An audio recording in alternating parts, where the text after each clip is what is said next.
So I would like to invite our Israel chief scientist, Mr. Avi Hasson, and Mr. Dan Senor, the writer of Startup Nation, and I think it's, after the Bible, the most read book in the world, and most translated book in the world.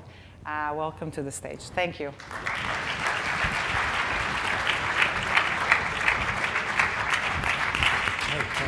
It's a nice introduction. You need this? No. NJ's stuck in traffic this morning. Do you guys want me to come up for a minute while we wait, or do you guys want to start and then I'll jump up? I'm happy to do it. Wait. Go up any minute. I'm live. You guys are live. You guys hear that then? Sorry. No. Thank you. I'm NJ Burkett. NJ stuck in Plastic surgery. I know. It'll I do look wonders. handsome. Thank you. NJ stuck in a little bit of weather. I guess it's raining. So I'm going to sub in for about 2 minutes. He's on his way. He'll be here momentarily. So I'll just get us kicked off so we're on time. First of all, it's a real honor. I'm delighted to have this. I wish I put this as my role when we started. There are a couple folks here who actually may not be familiar with you guys, believe that or not. And so maybe just as a really simple opening question, Avi, if you don't mind, introduce yourself to the audience and maybe share with us something that we know and something that we don't know about you. I should do this professionally. Yeah. Thank you, NJ. It's like the beginning of my children's birthday parties, you know? There you go. So my name is Avi Hasson. As Ifat said, I serve as the chief scientist, part of the Ministry of Economy. And the Office of the Chief Scientist is actually the main entity within the Israeli government promoting R&D, science, technology, and innovation. We cover all sectors of technology: communication, life science, food, plastics, agriculture, internet, throw in everything I forgot, and also all stages of technology. So it's a much more concentrated model in the US. Probably 15 different agencies will represent what we do. Thousands of companies and researchers approach us every year for funding, and we're very much involved with designing policy that impacts the ecosystem of innovation. The office has been in place 45 years, believe it or not, which is quite remarkable because Israel was selling oranges to the world at the time, was certainly not known as a startup nation, even though there were some seeds. And I see some people in the crowd who can actually are the forefathers of our industry.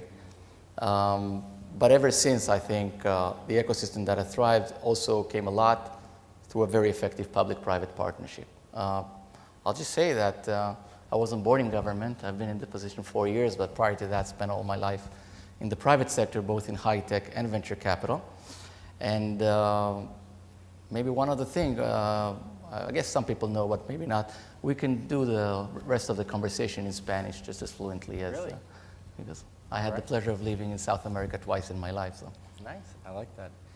Dan, how about a similar question for you then? Among other things, I don't live and breathe Startup Nation like people like Avi do and many of the people in this room, but I write about people like Avi and recognize a lot of faces in this room. I'm sort of a chronicler, I guess, or one of the chroniclers of the Startup Nation story, which I think is one of the most amazing stories in the world about innovation. And it's a story that more and more far-reaching pockets of the planet are getting interested in. We all, particularly in New York City, media capital of the world, and a cellar ride away from the political capital of the world, think that everything revolving around Israel is a narrative about politics, that's what furnishes the daily headlines, and we think that's what Israel's all about. But as all of you know, there's this other story going on in Israel, and actually a lot of people outside of Washington, D.C., and the chancelleries and the ministries in European capitals around the world are learning that Israel has the most dynamic entrepreneurial and innovation ecosystem on the planet outside of Silicon Valley.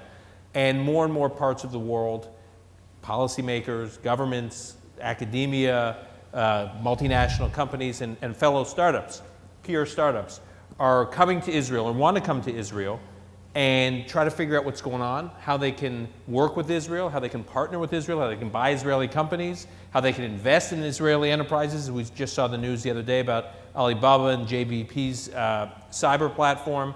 Stuff like that is happening all the time. And so I would say the next iteration, at least for me and colleagues of mine in the Startup Nation enterprise, loosely defined, is we've built a platform called Startup Nation Central, which is trying to capture all this energy and all this interest in Israel, not capture it for purposes of profit for ourselves, but capture it for purposes of getting people and companies and leaders around the world, whether they're in the public or private sector, plugged into Israel. The book is Startup Nation, and we don't believe this is because of the brilliant writing, although sometimes I like to think it is. Startup Nation has sold over 500,000 copies globally.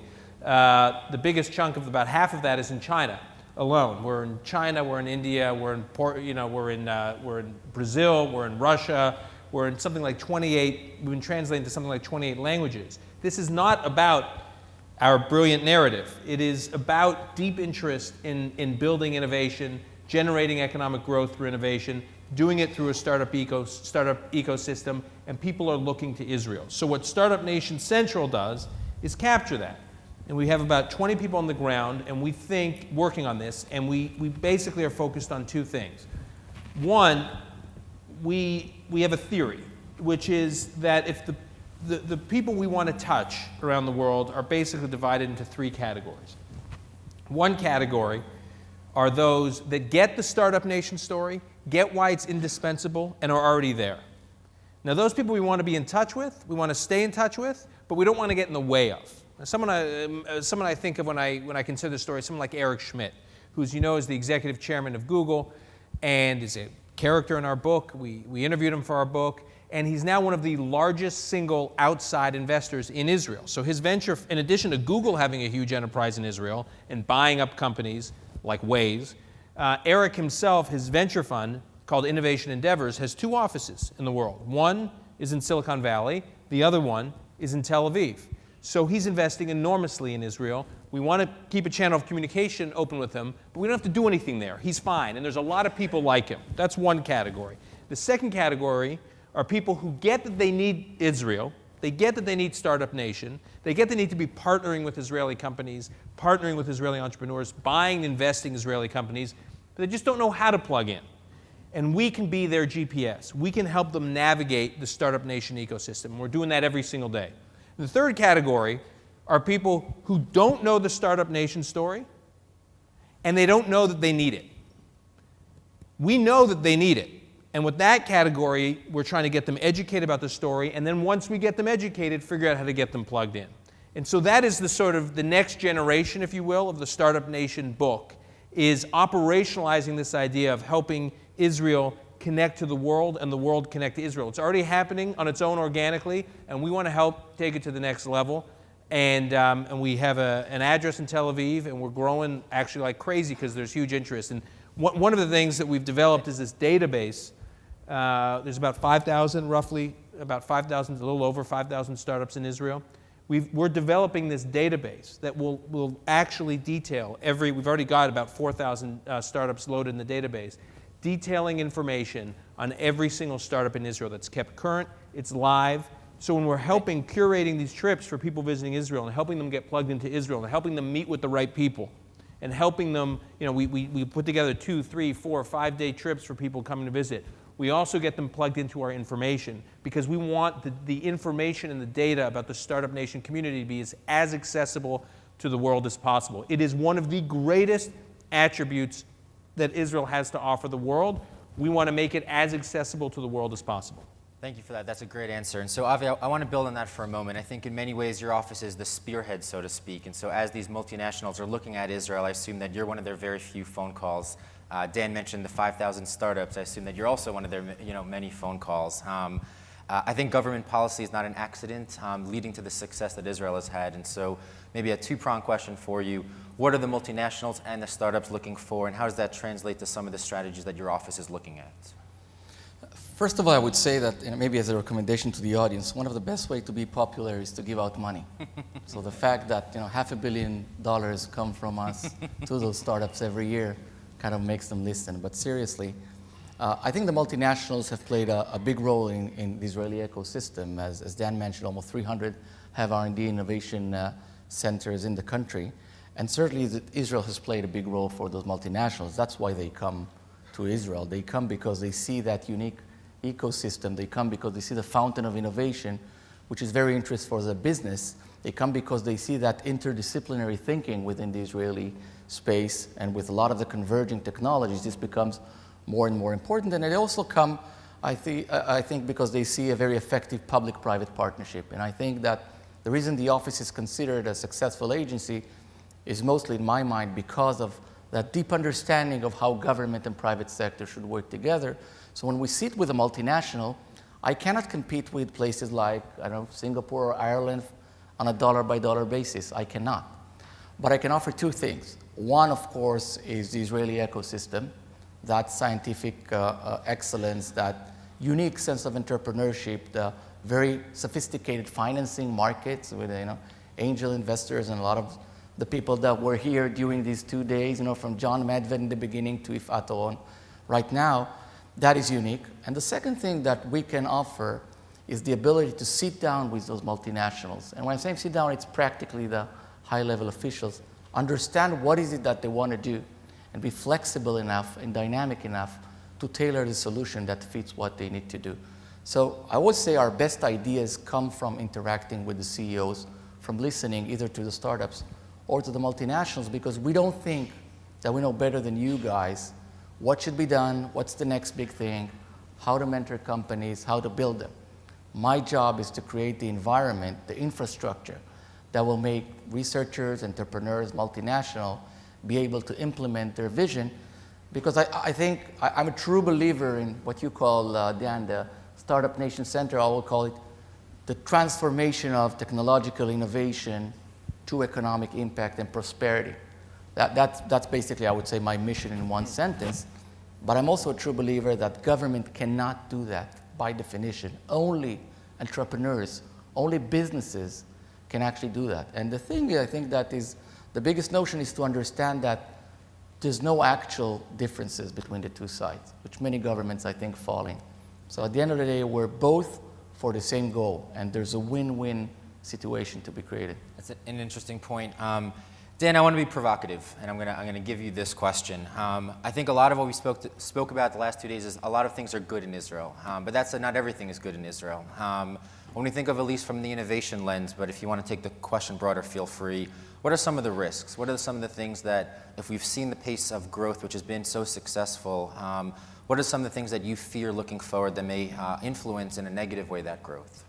I mean, at the end of the day, the only thing I stay up late at night, to the extent that I do, worrying about as it relates to the Startup Nation ecosystem, is geopolitical insecurity.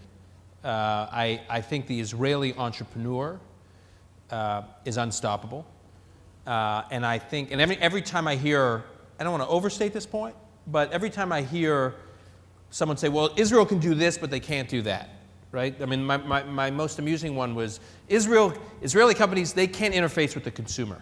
They can do everything, but they can't interface with the consumer.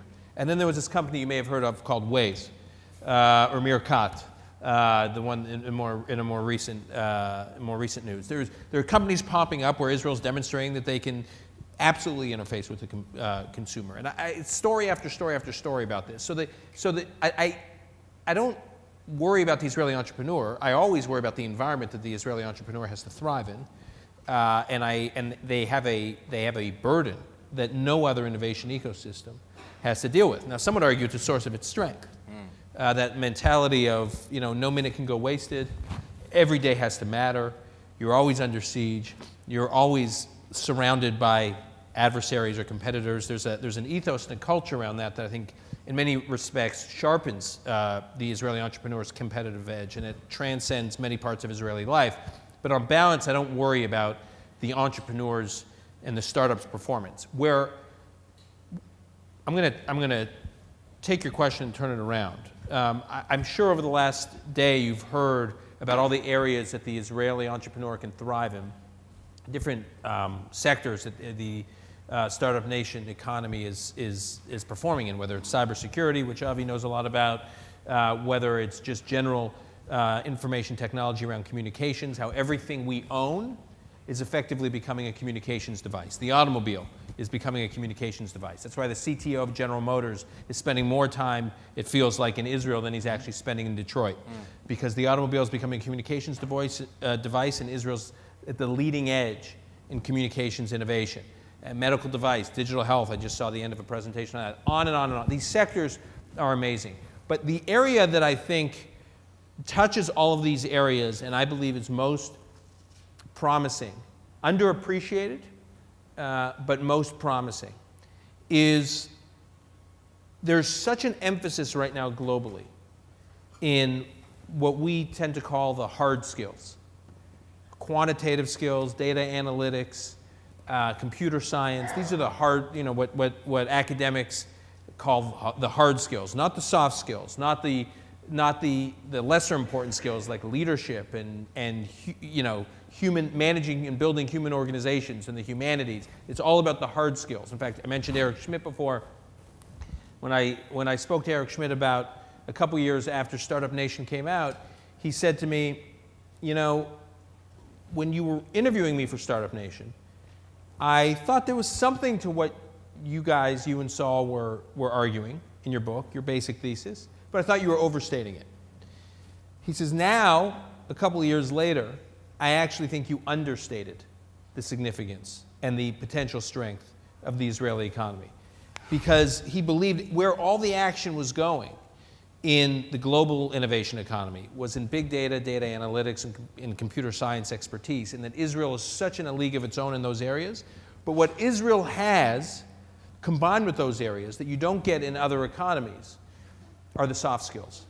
That you don't have anybody in these other economies in large numbers who at a young age are so comfortable and unburdened by leadership responsibility, management, dealing with ambiguity, improvisational skills, developing interdisciplinary skills. It's not common for people in their 20s and 30s to have that range of skills. And Israelis have those skills in disproportionate numbers. Now, there's a whole range of factors that contribute to that, including, obviously, the military experience, which we dedicate about a third of Startup Nation to the book, which is that almost every single Israeli goes through this crucible leadership experience at a very young age, which is tailor-made for the military experience, which is tailor-made for the startup environment. But there's also other experiences that Israelis go through, the whole scouting experience. That is not common in other parts of the world. And that young Israelis are developing these skills that you get outside of the classroom that help develop them as leaders, as improvisers, of managing and navigating in uncomfortable situations. And I think the speed with which the machines, if you will, and technology are taking over more and more parts of our economy, right? I'm sure many of you are familiar with this book called The Second Machine Age, which basically argues that the first machine age was effectively the agricultural revolution and the industrial revolution. And we are now going through the second machine age, which is about to wipe out knowledge jobs, whole sectors of the economy that were historically protected from being wiped out by advances in technology.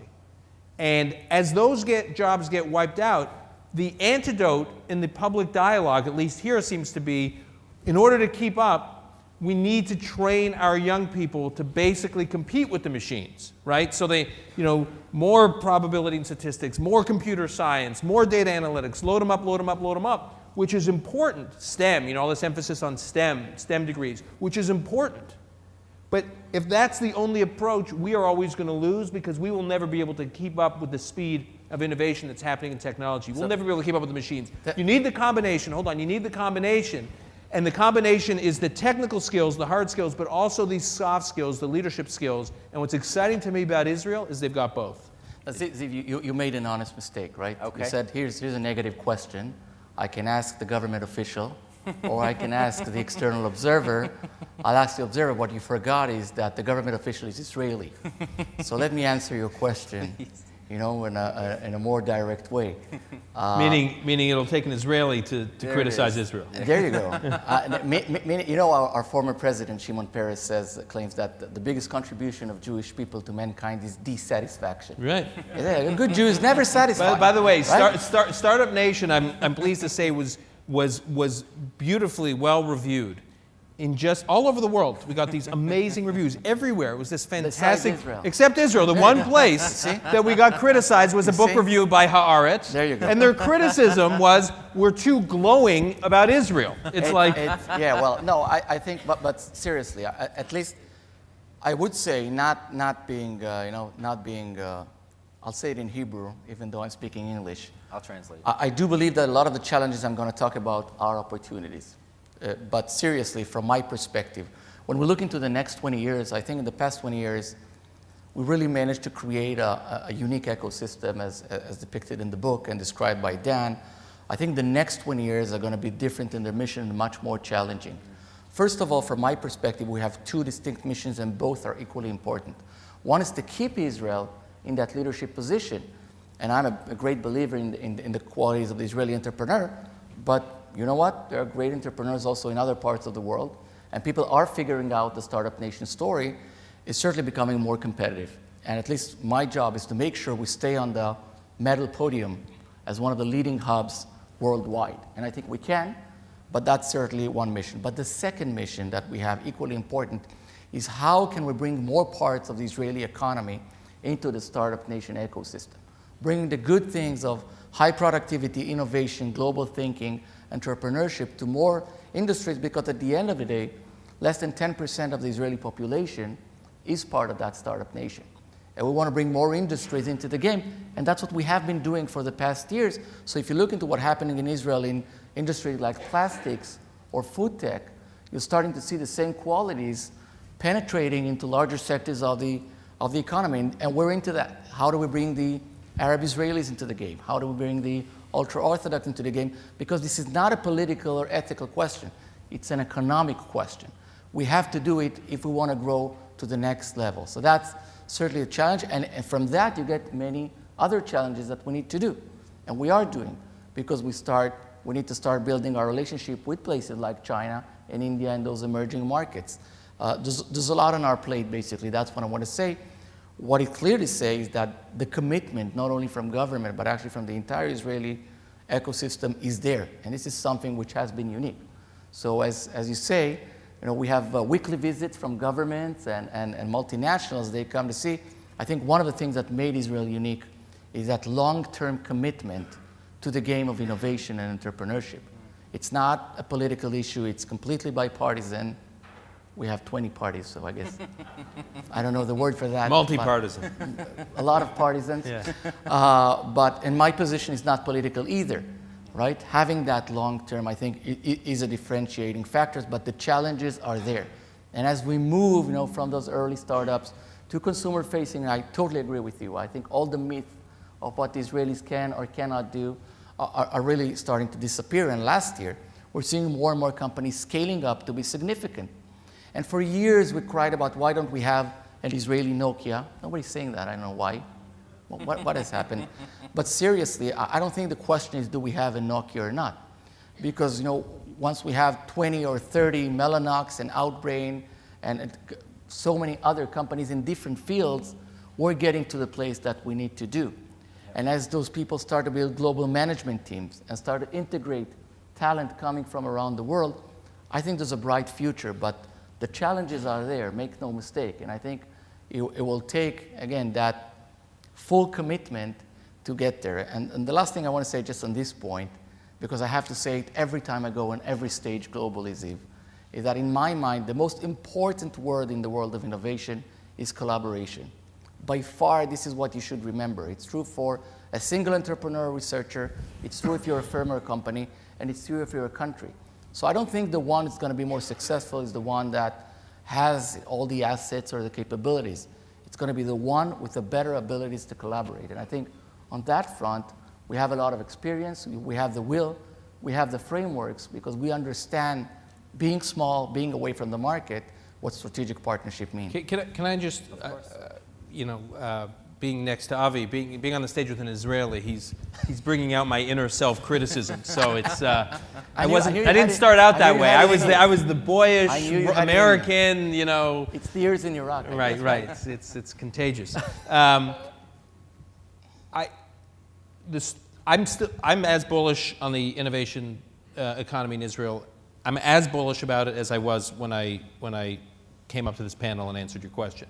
What I worry about in Israel, outside of the security issues I talked to and the environment in which Israel has to operate, is for all this dynamism in the startup nation economy, it actually directly touches, in terms of wealth creation, rising incomes, and employment. It only touches roughly about 200,000 Israelis. Now, it touches many more than that in terms of lives changed because of these technologies that are created and changing people's lives.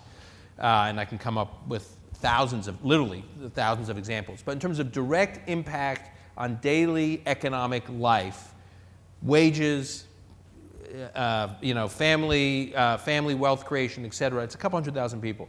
So there's a whole... And their families. And their families, just yeah. to be exact. Yeah. Scales up to over 1 million, but still a small part of the population. Right. There's this huge swath of the population that is stuck in the old economy, and that's fine because lots of wealth can be created and healthy wages can be generated in the old economy.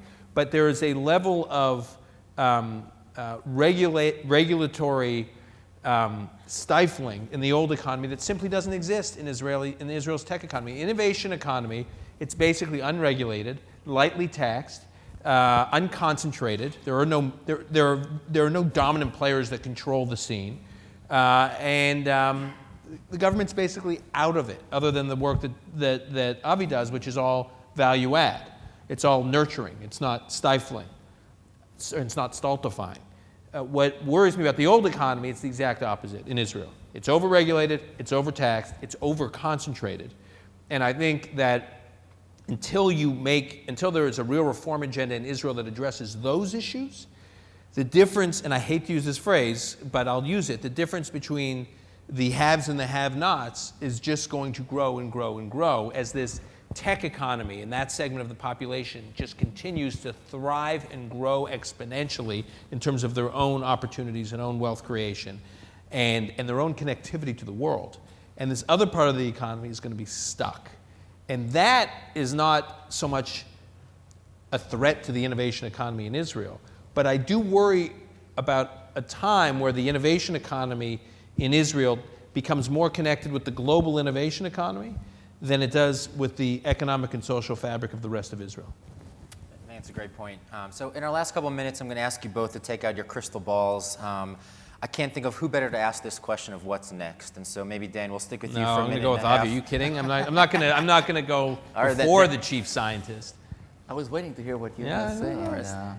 Well, then we'll start with Avi then. Crystal ball, Avi, what's next? So obviously, I think one of the things we take pride is that we don't try to guess. but I can say a few words which I think are important, and I don't think they relate to a sector or such. So I mentioned the collaboration point. I think that's critical, but I want to add some more things. I think, Dan, you started speaking about that. The world is going to convergence, and I know I'm an old telecom guy. In my when I was still a productive person. We were very excited about voice and data convergence. I'm not talking about that. I'm talking about everything converging today. You see that in universities where it's not only about engineers, chemists, biologists. You see not only interdisciplinary team, you see anti-disciplinary team starting to converge. And I think Israel has a great opportunity when the world converges. You gave the examples of automotive, medical devices. In the worlds of information and sensors, in the world where you have to do interdisciplinary team, Israel plays a role. So I think that's certainly a big trend which is not going to disappear. I think another one which is very important is the emerging, or I would say the growing importance of industry and academia working together. Because in most of tomorrow's industry, research is going to be key, and even science is going to be the driver of those industries.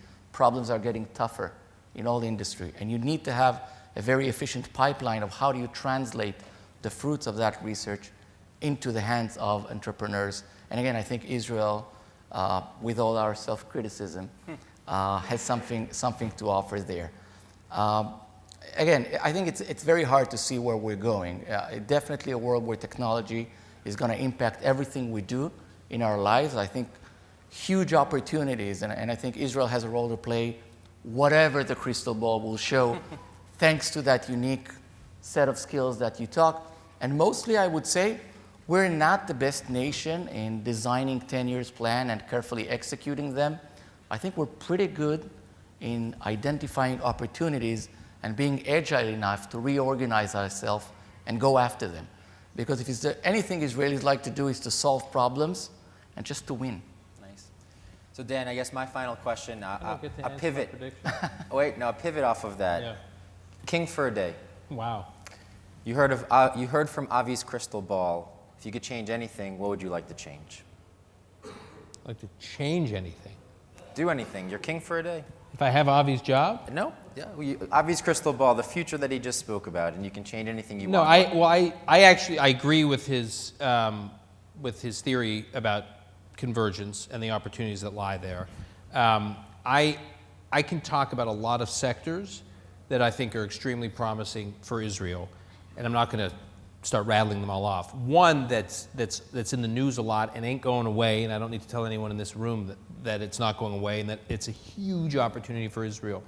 In ways that actually, when I'm in Israel and I'm meeting with Israelis, I don't think they even fully, even though they're steeped in it, they don't fully appreciate how big the opportunity is, which is that of cybersecurity. Now, I know you all know when you hear cybersecurity, you know it's this Israeli strength and this Israeli asset. I just have one short story to tell you that really hit home for me. In January, I was at Davos at the World Economic Forum, and Startup Nation Central hosted an event that we co-sponsored with Microsoft in Davos. In fact, Avi came to speak at it. And when we were initially promoting this event, as I'm sure you won't be surprised, that choosing a meeting of largely European officials to meet in Switzerland is not the greatest reservoir of Zionist sentiment on the planet. So we were thinking about how to talk about Startup Nation, and Startup Nation Central was hosting this event with Microsoft, and we basically were going to do an event, a breakfast, that was going to be about the Startup Nation story and what the world can learn from it. Everybody wants to build their own cluster, what they can learn from it. And about 3 or 4 weeks out from the event, we decided to change the event. And we changed the title of the event to the following: Sony hacked, who's next, and how you can get ahead of it. Lessons from Israel's cyber innovators. And we had Nadav Tzafrir, who many of you know from Team 8. He's the former commander of 8200 and the former commander of the founder of the IDF cybersecurity unit, and Avi on a panel. We had Thomas Friedman from the New York Times moderate. We were turning people away. We sent this invitation out very short notice. We anchored it right into what was going on in the world, which was everyone was obsessed with the Sony story, but there's many more stories. And we had the CEOs of some of the largest financial institutions in the world, the largest private equity and hedge funds in the world, the largest technology companies. I mean, it was just across the board. We could not believe who turned out. At 7:30 in the morning, for those of you who've been to Davos, you normally can't command a big crowd at 7:30 in the morning. It's hard to command a big crowd at 10:30 in the morning in Davos, let alone 7:30 in the morning. Turning people away. We had government leaders there, from the Foreign Minister of Canada to the President of Estonia, who we ended up having to roll into the program. It was senior officials from the US government. It was clear that this issue of cybersecurity is on everybody's mind, and it is clear that Israelis and Israel has a brand in this space. And I want to focus on 2 reasons why. Obviously, there's technology. He wants me to wrap up. Obviously, it's technology. He's giving me the hook. Obviously, it's technology expertise. But also what you have in Israel, as Nadav and Avi pointed out that morning, which I think more and more people are getting, is that the people who are posing threats to cybersecurity threats to companies and governments are insurgents. They're loosely formed entities, ground up, grassroots activists who are also technology experts who are waging war against big institutions. And Israel's the only place with expertise in cybersecurity that also has the insurgent mentality, because it's a very decentralized society. It's a very anti-hierarchical culture, both in the military and the economy and the private sector. And it's a startup society, so people are very accustomed to challenging problems from the bottom up. And the technical expertise combined with that insurgent mentality makes Israelis exceptional problem solvers to what I think is going to be the biggest problem on people's minds for the next decade or so, which is the threat of cyber attacks. Avi, I want to end the panel, but I'm going to give you in 140 characters. Leave us off with a positive note. Dan just scared us on risk. I want to have a drink in my hand and feel good about myself. In 140 characters, close us off with a final good thought. I'm still recovering, by the way, from that scary thought. Look, Zeev, I think the key is really what has been happening in the past few days. And if there's anything we learned is that if you put smart, relevant people together, if you get the flow of ideas running, just move out of the way and good things will happen. So I like it. Thank you for organizing this. I think that's a wonderful way to end. Thank you guys for being a wonderful audience. Toda.